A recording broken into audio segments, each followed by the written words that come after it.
नमस्कार, India voice देख रहे हैं आप और मैं हूं आपके साथ शिवम दुबे। इंडिया वॉइस के खास कार्यक्रम देवभूमि समाचार में आप सबका स्वागत है। बुलेटिन की शुरुआत करेंगे उत्तराखंड के अल्मोड़ा जिले के सल्ट में भीषण सड़क हादसा हुआ। आपको बता दें कि यहां एक यात्री बस करीब 100 मीटर गहरी खाई में गिर गई और इस हादसे में अब तक कुल 36 लोगों की मौत की पुष्टि अल्मोड़ा जिला आपदा प्रबंधन अधिकारी ने कर दी।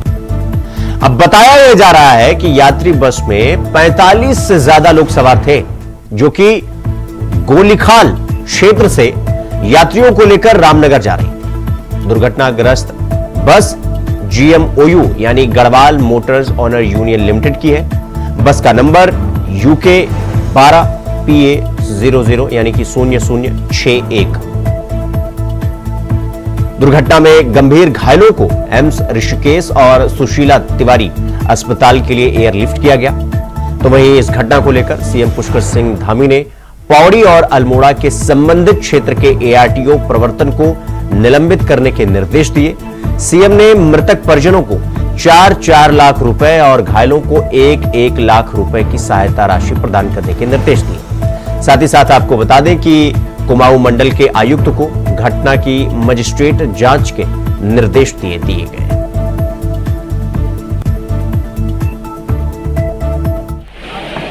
हम पास ही गांव के हैं, कूपी के। मेरा नाम अंकित है। सुबह जैसे ही हमें पता चला हम भागते हुए आए थे, तो हम यहाँ पे 8:25 पे मैं यहाँ पे पहुंचा था। मेरे गांव वाले थे साथ में।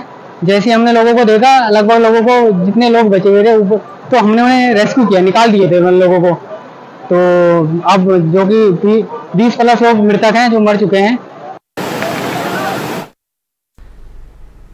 तो 100 मीटर गहरी खाई में बस जा गिरी। ये तस्वीरें हम आपको दिखा रहे हैं। आप देख सकते हैं कि किस तरह से बस 100 मीटर खाई में गिरी है और बस के परखच्चे उड़ गए। तो इस खबर पर हमारे साथ हमारे सहयोगी धनराज गर्ग हमारे साथ लाइव जुड़ गए हैं। धनराज, इस पूरी घटना को लेकर अभी क्या अपडेट, क्या जानकारी है आपके पास? बिल्कुल स्वयं देखिए, आज सुबह सवेरे अल्मोड़ा में ये हादसा पेश आया है कि एक बस खाई में गिर गई, जो कि 100 मीटर लगभग खाई में गिरी है और जिसमें 25 लोगों की अभी तक मौत हो चुकी है। और इसके साथ ही आप देखिएगा कि एक बड़ा दुख भरा हादसा उत्तराखंड के अंदर हुआ है। इसको लेकर तमाम जो घायल हैं उनको सही इलाज मिले, उसको लेकर मुख्यमंत्री डॉक्टर धामी ने निर्देश भी दिए हैं।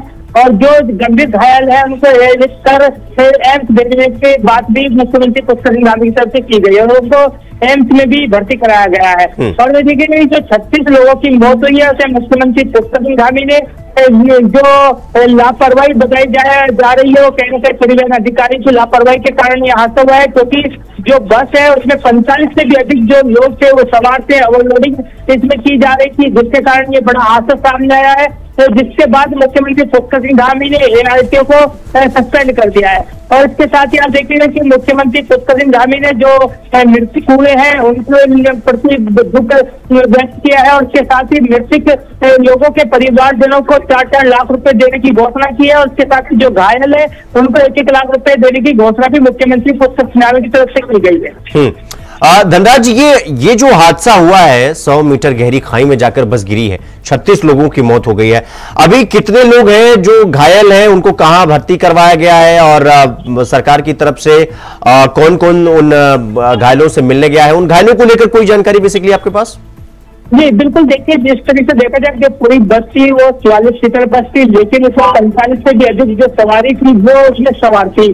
हालांकि जो अभी तक आंकड़ा निकल कर सामने आया, 36 लोगों का मौत का आंकड़ा निकल कर आया है और जो अभी घायल है वो 7 से 8 लोग घायल बताए जा रहे हैं, जिनको नजदीकी अस्पताल में भर्ती भी कराया गया है। इसके साथ ही जो एयरलिफ्ट जो गंभीर लोग हालत थी जिनकी, उनको एयरलिफ्ट कर सुशीला तिवारी हल्द्वानी में उनको भेजा गया है। इसके साथ ही एम्स में उन घायलों को भेजा गया है। धनराज, ये हादसा एग्जैक्टली हुआ कैसे? मतलब अब चूंकि 36 लोगों की जान चली गई है तो ये मामला अब कोई छोटा मोटा मामला नहीं रह जाता है। 36 लोगों की जान जाना और इतने लोगों का घायल होना, इतनी बड़ी दुर्घटना राज्य में घट जाना, किसकी गलती है? हादसा किस वजह से हुआ और इसको लेकर किसी की जिम्मेदारी तय की गई कि नहीं अभी तक? बिल्कुल, देखिए जिस तरीके से देखा जाए जो पूरा हादसा हुआ है उस पर मुख्यमंत्री पुष्कर धामी ने इनिशियल जांच के आदेश दे दिए हैं और जांच अधिकारी जो है आयुक्त को बनाया गया है, यानी कि जो कुमाऊं मंडल के आयुक्त हैं दीपक रावत, उनको इसकी पूरी जिम्मेदारी सौंपी गई है। वो इसकी पूरी जांच करेंगे और ये भी जांच करेंगे कि आखिर हादसा किसकी वजह से हुआ है और किसकी लापरवाही से सामने आती है। लेकिन शुरुआती दौर में देखिएगा कि जो लापरवाही देखी गई है वो कहीं ना कहीं परिवहन विभाग से नजर आई है, क्योंकि ओवरलोड इस बस में किया जा रहा था। आखिर जो पहाड़ी क्षेत्रों में इस तरह के हादसे होते हैं वो कहीं ना कहीं ओवरलोड के कारण अधिक होते हैं और ऐसे में एक अधिकारी को निलंबित भी मुख्यमंत्री पुष्कर सिंह धामी की ओर से कर दिया गया है। धनराज, एग्जैक्टली मतलब क्या कारण है कि अभी तक पता नहीं चल पाया कि आखिर क्या, मतलब कुछ ना कुछ तो वजह होगी ना, कोई घटना घटी होगी जिस वजह से जो है बस अनियंत्रित हुई या बस का ड्राइवर से कोई गलती हुआ। इसको लेकर एग्जैक्ट प्रॉब्लम क्या हुआ जो इतनी बड़ी घटना घटी, उसको लेकर कोई जानकारी अभी तक आपके पास?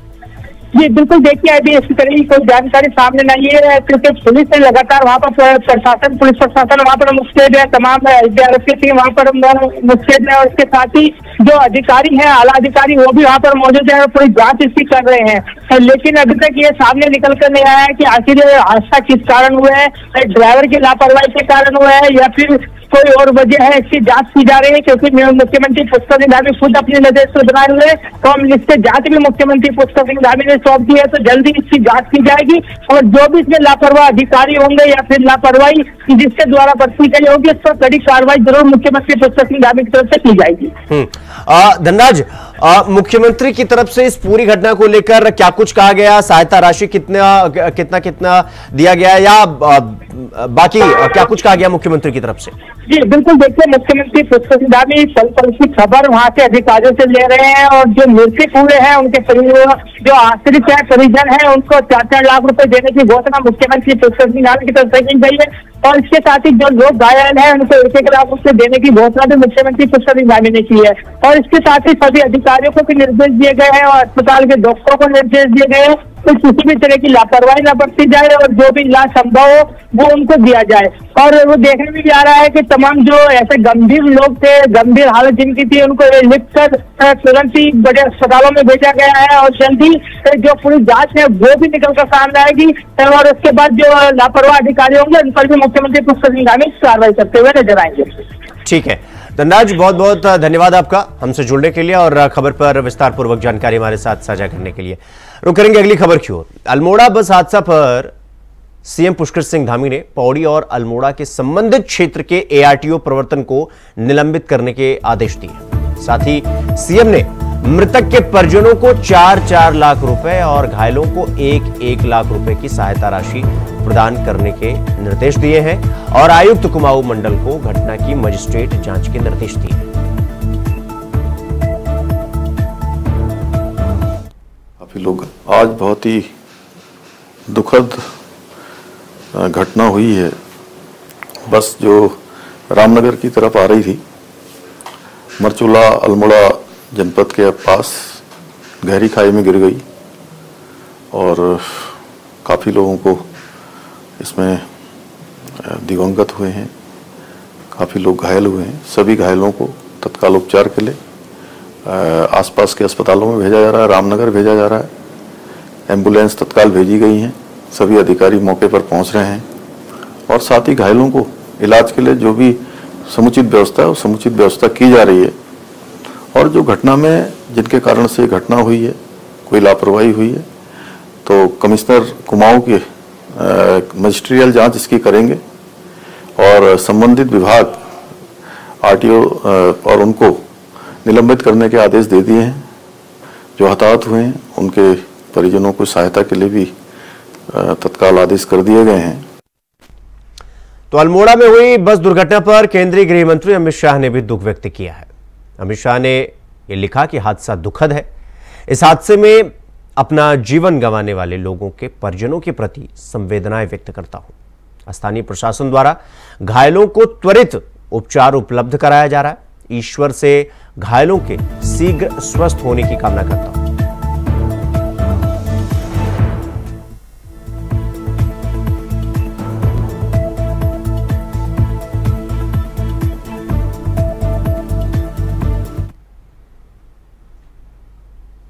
तो तो वहीं रामनगर के नजदीक मरचुला में हुई दुर्भाग्यपूर्ण बस दुर्घटना पर अनिल बलूनी ने कहा कि कई यात्रियों के हताहत होने की खबर से अत्यंत दुखी हूं। मैं लगातार जिला प्रशासन और एसडीआरएफ के संपर्क में हूं। स्थानीय प्रशासन और एसडीआरएफ की टीमें राहत और बचाव कार्यों में पूरी तत्परता से जुटी हैं। घायलों को तत्काल उचित उपचार के लिए निर्देश दे दिए गया है। भगवान बद्री विशाल से प्रार्थना है कि हादसे में घायल लोगों को शीघ्र स्वास्थ्य लाभ प्रदान करें और दिवंगत आत्माओं को अपने चरणों में स्थान दें।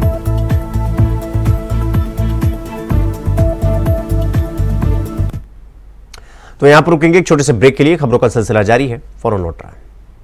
तो ब्रेक के बाद एक बार फिर आप सबका स्वागत है मेरे साथ। रुक करेंगे अगली खबर की ओर। मरचुला के खूपी क्षेत्र में हुए सड़क हादसे में घायल लोगों का रामनगर के सरकारी अस्पताल पहुंचकर कैबिनेट मंत्री सौरभ बगुड़ा ने हालचाल जाना। इस दौरान उन्होंने हादसे में घायल लोगों के परिजनों से मुलाकात की और उन्हें आश्वासन दिया कि सरकार के द्वारा बेहतर इलाज दिया जाएगा और सरकार इस हादसे की जांच करेगी कि किन वजह से, क्या वजह थी जिस वजह से यह हादसा हुआ। उन्होंने बताया कि मुख्यमंत्री के द्वारा भी यहां एक दौरा करके घायलों का हालचाल जाना जाएगा।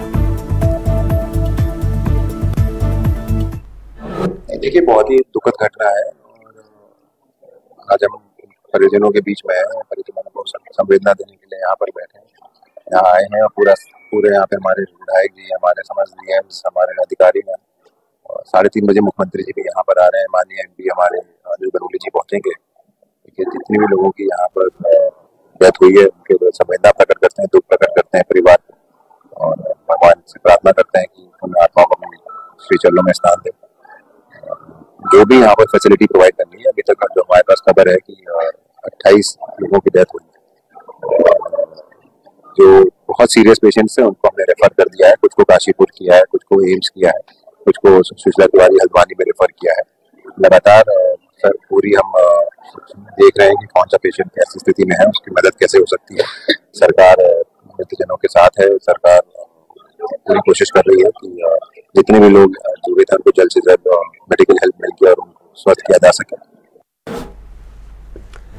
तो सड़क हादसे में घायल लोगों से मंत्री ने मुलाकात की है, कैबिनेट मंत्री सौरभ बगुड़ा ने, और घायलों से हालचाल जाना है और बेहतर स्वास्थ्य की कामना भी।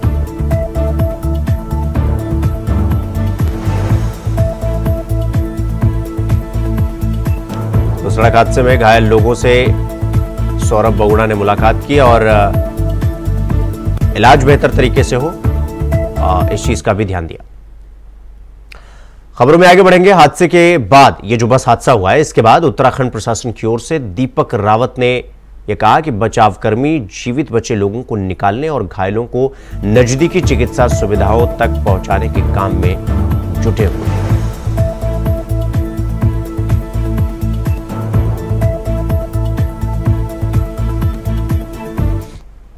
दुखद घटना है और इसमें सर्च एंड रेस्क्यू ऑपरेशन अभी चल रहा है।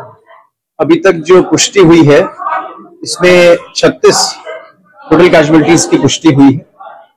अब माननीय मुख्यमंत्री जी की ओर से इसमें जिनकी डेथ हुई है उनको 4 लाख उनके परिवार को देने की घोषणा हुई है और जो घायल हैं उनको 1 लाख रुपए की माननीय मुख्यमंत्री जी की ओर से राहत देने की घोषणा हुई है। सर्च एंड रेस्क्यू ऑपरेशन अभी चल रहा है।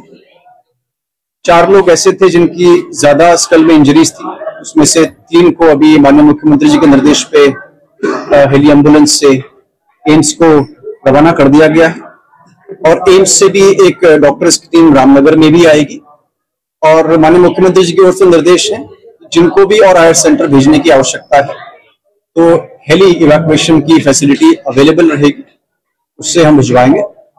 मौके पे हमारी एसडीआरएफ की टीम है, एसडीएम प्रशासन है, रेस्क्यू ऑपरेशन वहां पे भी वर्तमान में चल रहा है और रामनगर में जहाँ पे अभी हम हैं, यहाँ पे जो घायल लोग हैं उनका भी उपचार। वहीं उत्तराखंड के पूर्व मुख्यमंत्री हरीश रावत ने भी रामनगर हादसे पर शोक व्यक्त किया है। पूर्व सीएम हरीश रावत ने हादसे पर शोक जताया है। उन्होंने कहा कि घायलों के जल्द ठीक होने की मैं कामना करता हूं।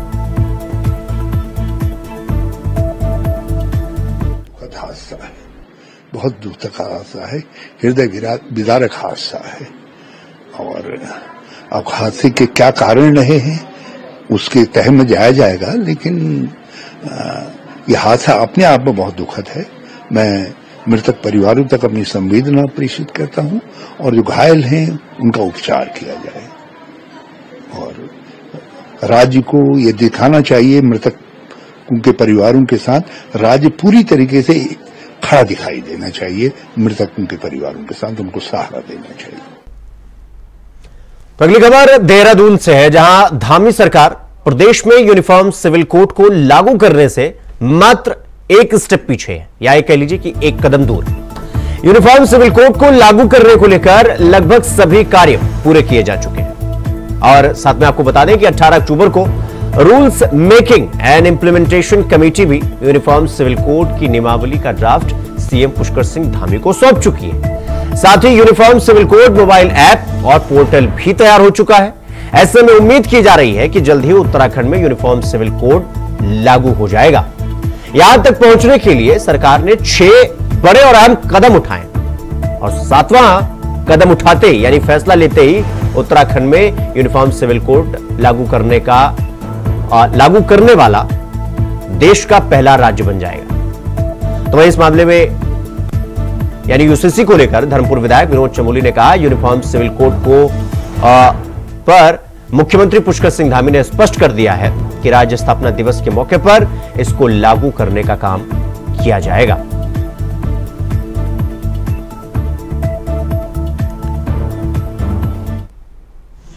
यूसीसी पे हमारे माननीय मुख्यमंत्री जी ने स्पष्ट किया है कि हम स्थापना दिवस तक इसको लागू करने जा रहे हैं। इसकी नियमावली भी लगभग तैयार है, इस पर भी जो चर्चाएं उनकी हो गई हैं और बहुत जल्दी ये धरातल पर आएगा और उत्तराखंड में। तो वहीं नैनीताल की युवा मुक्केबाज दीपाली थापा ने आज सीएम पुष्कर सिंह धामी से मुलाकात की। इस दौरान सीएम धामी ने एशियन बॉक्सिंग चैंपियनशिप में गोल्ड मेडल जीतने पर उन्हें बधाई दी। साथ ही दीपाली के उज्जवल भविष्य की कामना की। आपको बता दें कि सितंबर महीने में संयुक्त अरब अमीरात की राजधानी अबू धाबी के एलन सिटी में एशियन बॉक्सिंग चैंपियनशिप आयोजित हुई थी, जिसमें एशियन जूनियर और स्कूल बॉक्सिंग चैंपियनशिप में दीपाली थापा ने अपना जलवा बिखेरा था। दीपाली थापा ने 33 किलोग्राम वर्ग में स्वर्ण पदक जीता और उत्तराखंड का नाम रोशन किया।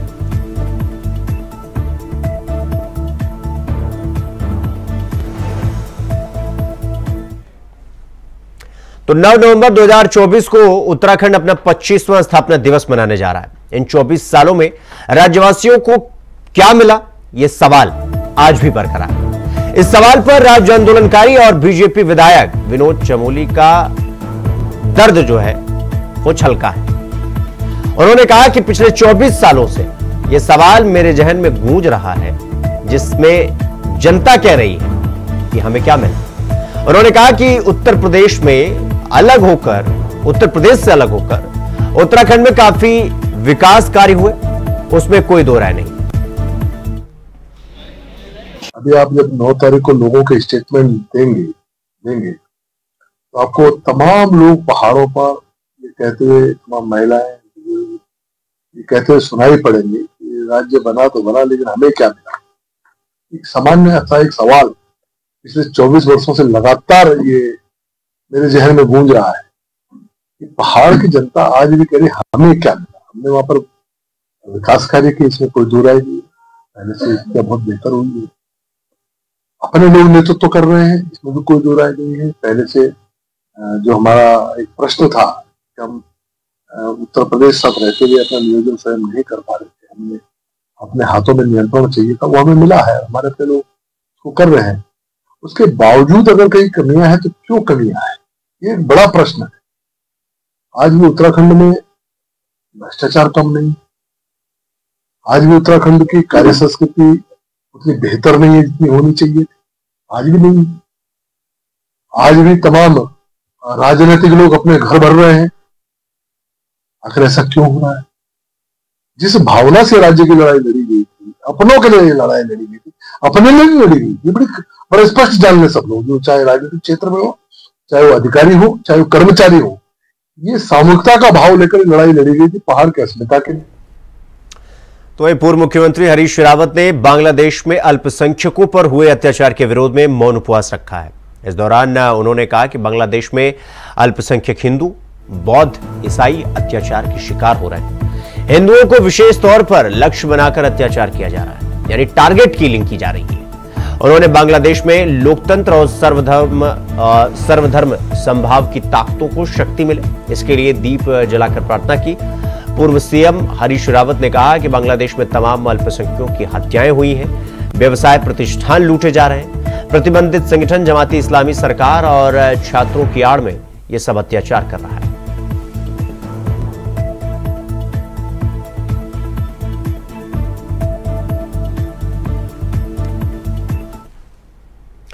तो देवभूमि समाचार में फिलहाल अभी के लिए बस इतना ही। देश और दुनिया की तमाम खबरों को देखने के लिए देखते रहिए इंडिया वॉच। नमस्कार।